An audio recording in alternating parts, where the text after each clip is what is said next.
ये रथ इंसानों को गेहूं की तरह दो टुकड़ों में काट देगा। ये किसी तानाशाह के शब्द नहीं है। नहीं, ये शब्द उस जीनियस के हैं जिसने हमें मोनालिसा की वो रहस्यमयी मुस्कान दी। लियोनार्डो दा विंची, एक ऐसा कमाल का इंसान जिसने अपने समय से, आप मानेंगे नहीं, 400 साल आगे के आविष्कार कर डाले थे और फिर उन्हें अपनी नोटबुक्स में उल्टे अक्षरों में लिखकर पूरी दुनिया से छिपाए रखा। लियोनार्डो के ना दो चेहरे थे। एक तरफ तो वो इतना शांतिप्रिय था कि पिंजरे से पंछियों को सिर्फ इसलिए खरीदता था ताकि उन्हें आज़ाद कर सके, और दूसरी तरफ वही इंसान खतरनाक इंसानों को काटने वाले रथ डिज़ाइन कर रहा था। ये एक ऐसी पहेली है जिसने इतिहासकारों को हमेशा हमेशा से उलझाए रखा है। ऐसा लगता है जैसे वो एक तरफ तो एक नई दुनिया बनाना चाहता था और दूसरी तरफ उसी दुनिया को अपनी आंखों के सामने जलते हुए भी देखना चाहता था।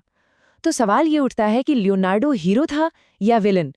सच कहूं तो सच्चाई शायद इन दोनों शब्दों से कई ज्यादा गहरी और पेचीदा है। उसके इस दोहरे व्यक्तित्व को समझने की जो चाबी है ना, वो उसकी गुप्त नोटबुक्स और उसकी जवानी में हुई एक बहुत ही दर्दनाक घटना में छिपी है। जब वो 24 साल का था, लियोनार्डो पर समलैंगिकता का सरेआम आरोप लगा और बस उसकी पूरी दुनिया ही पलट गई। समाज की बेइज्जती और शक ने उसे इतना ज्यादा तोड़ दिया कि उसने खुद को 4 साल तक एक कमरे में बंद कर लिया। और जानते हैं, इन्हीं अंधेरों में जन्म हुआ लियोनार्डो की पर्सनल नोटबुक्स का, जहां उसकी सोच कला से हटकर एक जुनून में बदलने लगी थी। तो अब हम लियोनार्डो के उस दौर में चलते हैं जब पैसे और इज्जत की सख्त जरूरत ने उसे कला की दुनिया से निकालकर जंग और ताकत के एक बिल्कुल अलग खेल में धकेल दिया।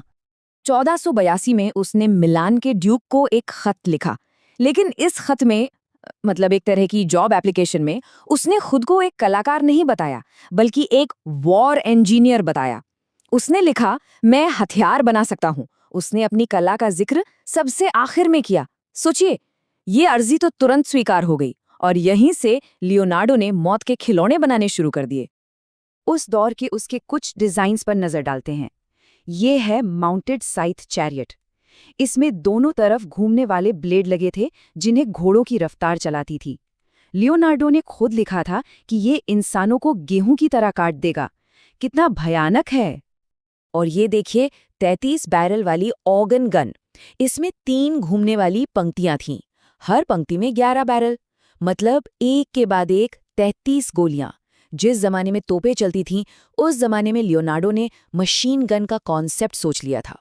एक ऐसी चीज जिसे बनाने में दुनिया को और 300 साल लगने वाले थे। और फिर आता है उसका सबसे मशहूर डिजाइन, ये बख्तरबंद टैंक, मतलब एक चलता फिरता लोहे का किला जो 360 डिग्री फायर कर सकता था। उस वक्त जब लोग घोड़ों पे लड़ते थे, लियोनार्डो लड़ाई को ही ऑटोमेट करने की सोच रहा था। लेकिन यहाँ कहानी में एक ट्विस्ट है। लियोनार्डो ने इस टैंक के गियर मैकेनिज्म को जानबूझकर उल्टा डिजाइन किया था। इसका मतलब ये कभी चल ही नहीं सकता था। तो क्या ये एक भूल थी, या फिर ये उस शांति प्रिय लियोनार्डो का एक तरीका था अपने ही खतरनाक जीनियस से दुनिया को बचाने का? जमीन पर तबाही मचाने वाले इन डिजाइन्स के बाद लियोनार्डो का ध्यान आसमान की तरफ गया। अब उसका जुनून था प्रकृति के सबसे बड़े नियमों को समझना और इंसान को हवा में उड़ाना। उड़ान को लेकर उसका जुनून इतना गहरा था, इतना ज्यादा, कि उसने लिखा, एक बार उड़ान का स्वाद चख लेने के बाद आप हमेशा जमीन पर अपनी नजरें आसमान की ओर करके ही चलेंगे। शुरुआत में उसने वही गलती की जो शायद सब करते हैं। उसने सोचा कि पंछी अपने पंख फड़फड़ाकर उड़ते हैं। उसने एक ऐसी ही मशीन भी बनाई, ऑर्निथॉप्टर, लेकिन वो फेल हो गई।